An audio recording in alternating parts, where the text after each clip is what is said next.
all this in the mouth, all of the same muscles of the tongue and the lips and the cheeks and the jaw. You still need those pieces to work correctly for speech and for feeding. And a lot of our feeding kids will also have speech issues because the oral motor component is weak. Hi, and welcome everyone to another episode of How to Unpicky Your Picky Eater.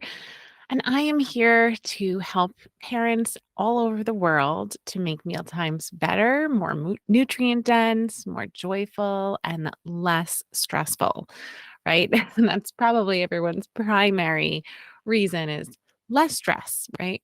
That's what we're sort of all after here, I suppose. So, today I have a great episode for you. Today we are talking about how we help parents to remediate these oral motor issues in their children, right? I'm always talking about how oral motor is the missing piece that a lot of people miss when it comes to picky eating. It's not addressed, it's not looked at, evaluated, or if it is evaluated, it's not evaluated completely. A lot of providers just don't have this training that is really essential, right? So, a lot of times we just think, well, they don't like touching the food or they don't like looking at the food.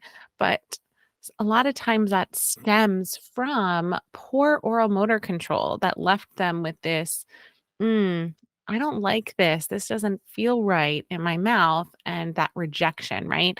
So, a lot of times that rejection stems from this really poor oral motor control. So, I find that sometimes, workshops or courses or feeding therapy can take kids to a certain point. But at some point, if we're still not addressing the oral motor, we might hit that wall again where, okay, they've overcome some of their fears, some of these humps with things that they can handle. But when it actually comes to a food that they truly, truly struggle with, oral motor wise, that really is just too difficult for their skill level, they're going to, sort of reopen those old fears and those old wounds about, oh, this food is not safe, right? So we do want to address oral motor. And, I find that this is one of the hardest pieces for a few reasons. Well, one is, like any exercise, it really does require repetition and a little bit of dedication. And I find this extremely challenging, especially with younger kids or kids who maybe have some developmental problems and they have a little bit of trouble learning, or they might be nonverbal if they're on the autism spectrum or have a syndrome of some kind. And sometimes doing these more structured exercises are not something kids are really interested in doing. And it's hard to sort of keep their motivation and attention for this. So that's one piece, right? Is the kids' buy-in of, okay, well, I don't really care about this, right? They don't see that, or they're not making that connection. Oh, food is hard for me because I have difficulty chewing. So let me work on my chewing, right? That's like an adult can get motivated behind that. And we have had adult picky eaters who we have been able to help with improving their oral motor skills. They felt that confidence when it came to the tougher foods for them. And then they were successful with it, right? We don't want to wait until our kids are adults to work on this. Definitely not. In fact, the earlier we work on oral motor, the better the outcomes. Some of our kids, they might not need orthodontic work if we can start getting their tongue in the right spot from a very early age, right? So there is some prevention and long-term gains from doing this sort of work early, for sure. Um, Now, the other piece of this that I think makes oral motor hard is practitioner awareness of this issue, right? So there has actually been an effort, a significant effort, I would say, to I don't know if conceal is the right word, or dissuade therapists from doing oral motor work. Um, I remember when I was in grad school, I mean, they like kind of drilled into us, oral motor is, not for speech tasks, right? But it's really hard to separate out speech and feeding because we use all of the same, parts of our body to speak as we do to eat, other than the vocal folds, all this in the mouth, all of the same muscles of the tongue and the lips and the cheeks and the jaw, you still need those pieces to work correctly for speech and for feeding. And a lot of our feeding kids will also have speech issues because the oral motor component is weak. And pretty much my entire initial beginning career was spent explaining to parents that, there's no evidence that oral motor is successful with kids and speech. Um, and sort of dissuading and not even giving it a chance. And there is like this almost like pushback from academia about, you know, why you shouldn't explore oral motor, do oral motor, and I don't understand it. Now that I have taken oral motor classes and I have such a good understanding of how everything works, it literally makes no sense to me why someone would say that this is not relevant to speech or feeding. Right? Because it really is. And though, like I said, everything really works together. So you can't say, well, his tongue is working great for speech, but not so great for feeding, right? He has a tongue thrust and, that affects his feeding, but it's not affecting his speech. And those things are not related to each other. Well, that's just wrong. That's just a lie. They are related, right? So a lot of kids with a tongue thrust will have a lisp. Not in every case, but they might have a lisp. But if they're thrusting their tongue for a lisp, that means they're also thrusting their tongue when they're eating, which means that they're eating sort of incorrectly. Um, like that swallow is actually a little bit backwards. We want the tongue to, come up to the top and sort of suction back and swallow. But in a tongue thrust, it comes forward and you sort of try to essentially with the tongue thrust, you're kind of moving the food back, back until it gets to this certain part of the back of the mouth where that reflex will kick in, the swallow reflex. And that's what kids with a tongue thrust swallow are doing. But again, that tongue thrust swallow is also going to impact their speech to some degree. Now, some kids will compensate and they won't have a lisp because they could manipulate their tongue enough to compensate and make it sound like they don't have a lisp, but their tongue is still not doing what it's supposed to be doing.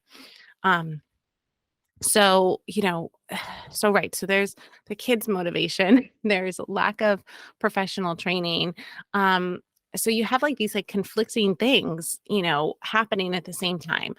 And then there's actually just a very small number of people who have a background in this, right? So, a lot of dietitians will work on feeding therapy, but they don't have any oral motor training because that is not, like they don't really even have any training of the structures of the mouth and the throat, where speech pathologists do have that background training essentially.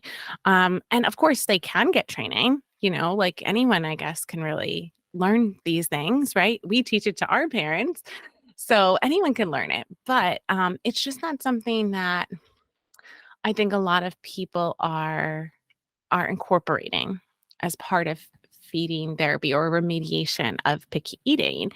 Um, in school, a lot of our training for food was related to swallowing dysfunction. Like, really, that's down here, right, in the throat area, but it's not talking about what happens in the mouth. And digestion and swallowing begins in the mouth because if you don't break down the food well enough, well, you're going to have a problem when it gets to the throat area. And I think a lot of our picky eaters don't break down food well enough, especially food that is very fibrous, right? So commonly, And historically, picky eaters will eliminate things like meats and vegetables first. And those are the most fibrous foods. So that means it takes the most effort to break down oral motor wise. So I want you to even think, and I did this exercise myself the other day because we were having some grapes. And I was like, how many chews does it take for me to do one grape? And I really thought about it, and it was 15 chews, and I moved it from one side to the other side of my mouth. Okay, so, right, if this is a child who might be a picky eater and they're having difficulty with things like fresh grapes, just an example, does not have to be fresh grapes. They might even be okay with fresh grapes, but here's my example, right? So think about it. If they don't have the endurance of their jaw to move it up and down 15 times, that's going to be too hard. If they can't lateralize their tongue, move that food from left to right, then that food's going to be hard. They might spit it out. They might not like that food, right? They might say, oh, I don't like it, not knowing why they don't like it. But oral motor wise, it was really challenging. And a lot of kids just can't express that. They don't even make that connection because adults don't even make that connection sometimes. So, how are we going to expect kids to make that connection, right? So, oral motor, how do we teach parents? How do we teach you how to remediate this, especially from home, especially putting you in the driver's seat as the parents, as we do in our Picky Plate to Clean Slate course, right? So that's sort of what I'm going to explain is how we teach you guys. I'm not teaching you a course on speech pathology. I'm not teaching you an oral motor course. We teach you sort of the need to know for your kid and some strategies and techniques that can help and make things easier and more functional, right? So that's our goal. So here are some ways that we address oral motor.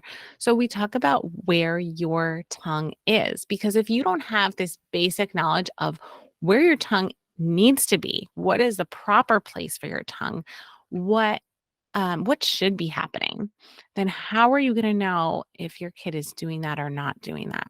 How are you going to know if things are improving if you don't even know what normal looks like, right? So that's the basics. So we teach you that basic tenet of the tongue. And the tongue is I mean, don't get me wrong, all of the pieces are important, but the tongue is one of the most important pieces of this picky eating puzzle because your tongue is doing a lot of the work. And it has the most important job to get the food safely from all over your mouth down into your esophagus without anything getting left over, getting left to fall into the airway, right? So it's a very important job that it has for feeding. Has an important job for speech too, but that's not what we're talking about today. Now, we also talk about common oral motor issues. Now, a lot of our parents, as I said in the previous episode, a lot of our parents and again, a lot of professionals, we get reports from professionals that say oral motor is good, no problems there. And then we see all of these oral motor issues, right? So, what are common oral motor issues with kids? Well, almost all of our picky eaters, we see they have very poor jaw strength. So, jaw strength, that's, so how do we even measure that? Well, we have kids, we watch them. We watch the kinds of foods they eat. So it's part of the assessment, right?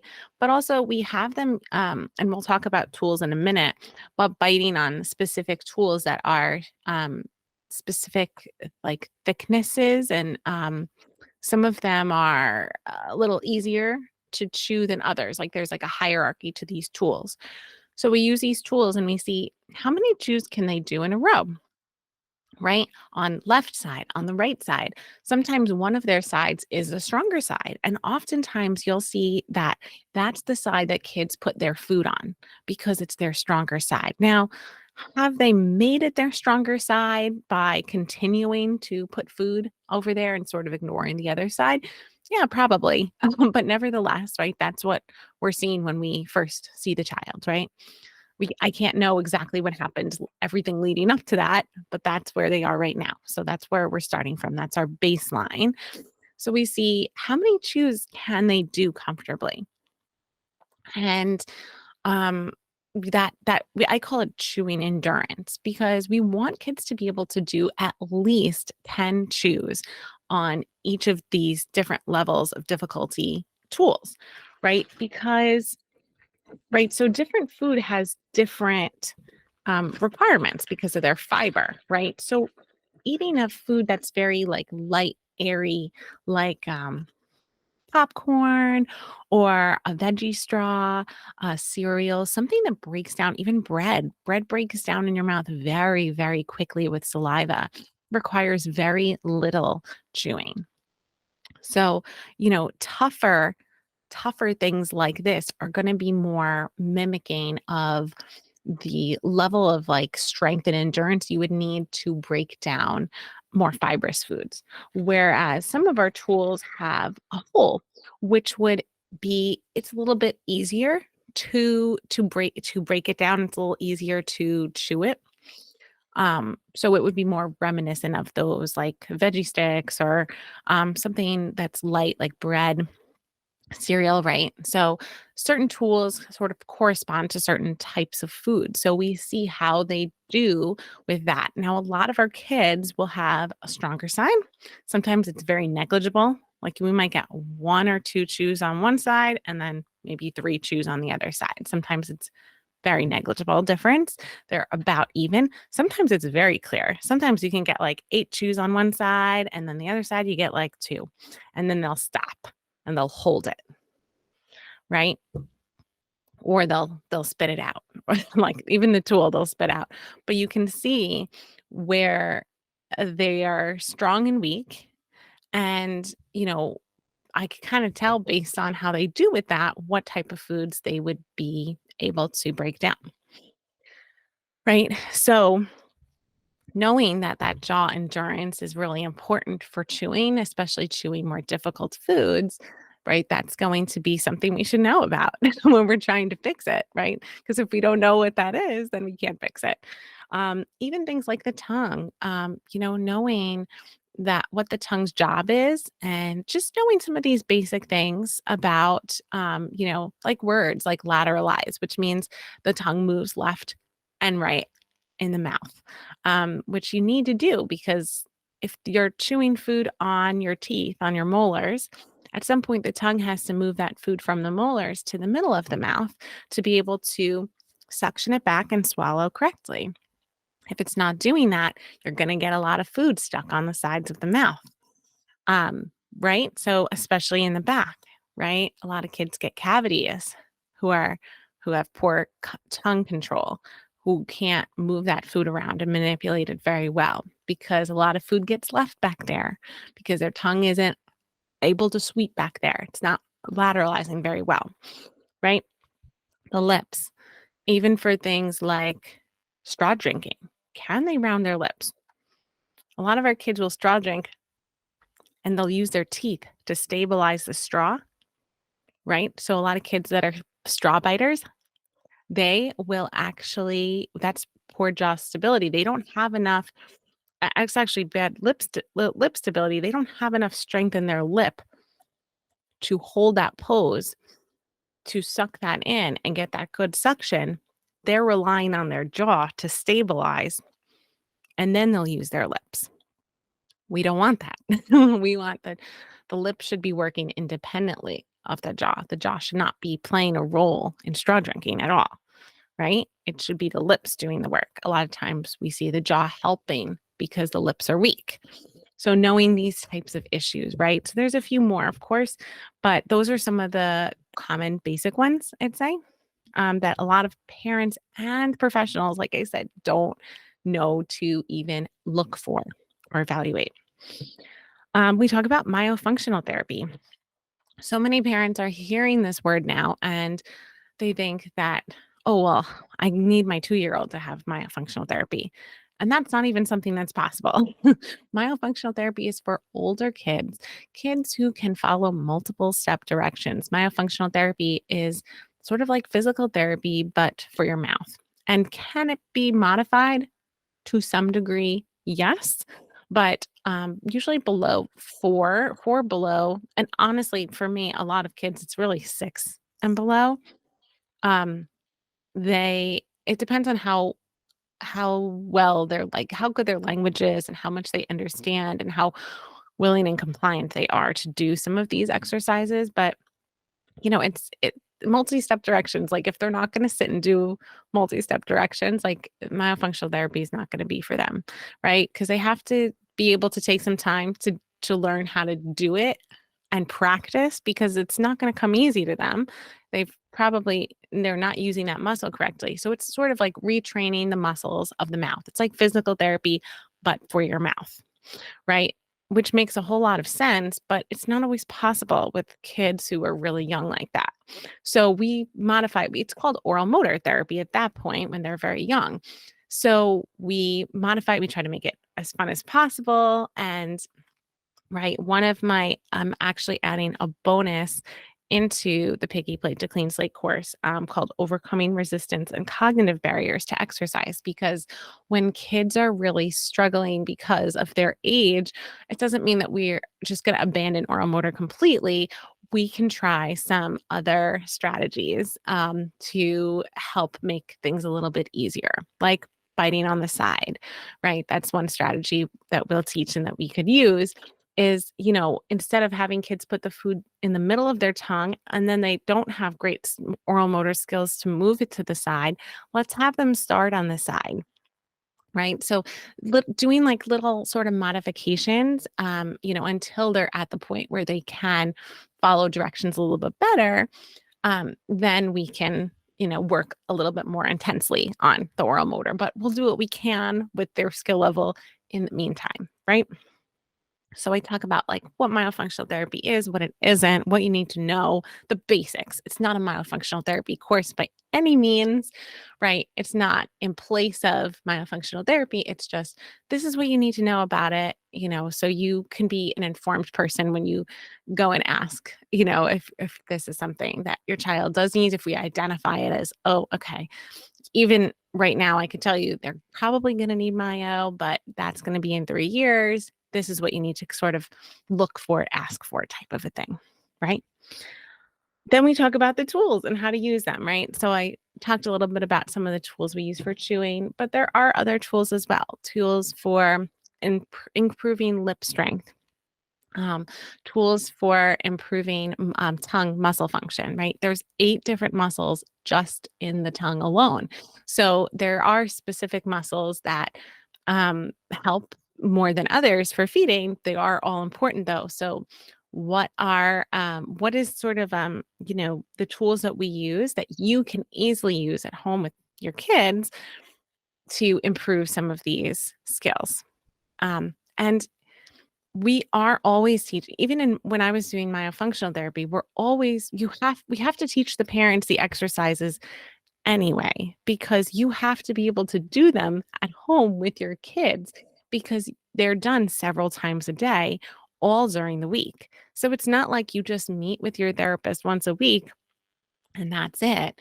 It's expected and required that you are doing these exercises at home multiple times a day. So you have to learn it anyway, regardless of if you're doing one to one or if you're taking our course. Like you still have to know this, like sort of on just as yourself, as your own parent, right?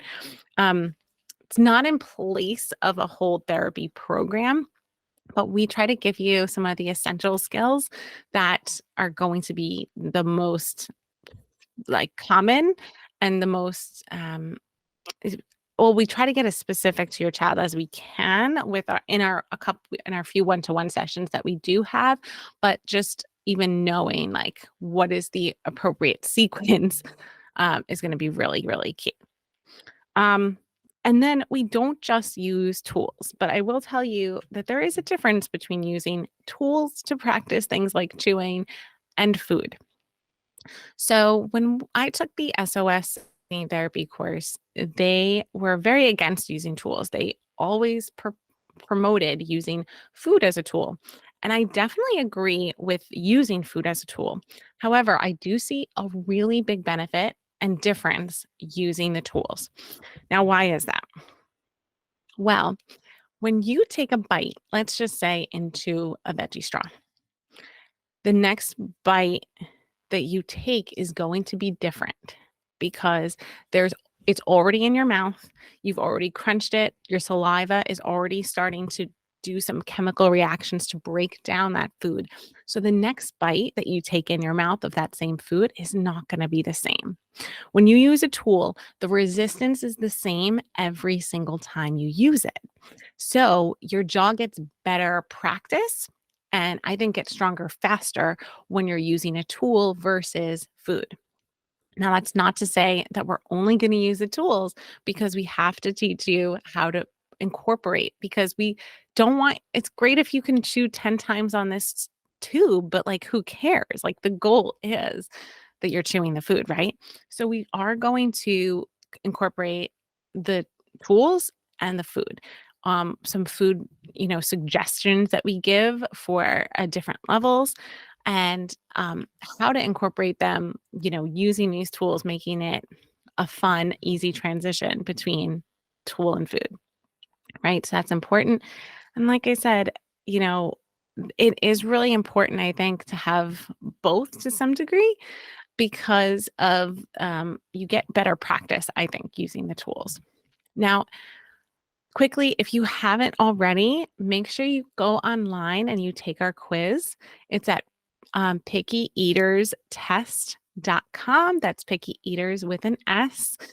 And if you're not sure where to start with your picky eater, that's a great quiz that will sort of, guide you to the different ways that we can help you and hopefully, get you started sort of on this journey. So, the last thing is, like I said, these kids that are maybe a little too young or they just can't follow these more complex directions. We want to give you strategies to make things a little bit easier for them because, right, our goal is first and foremost, right? The reason you're listening to this is not because you're probably interested in starting myofunctional therapy. It's because you want your kids to be comfortable eating more food and want to eat more food. So we want to have as many positive experiences with food as possible. So for kids that do struggle oral motor wise, we give you tips on how to make these different foods easier. And sometimes it's literally just that awareness of, oh, wow, okay, they definitely cannot handle steak. So, like, how can we then make it easier oral motor wise for them to have that positive experience with steak? Is there a way we can modify the food in some way to make it easier oral motor wise for them?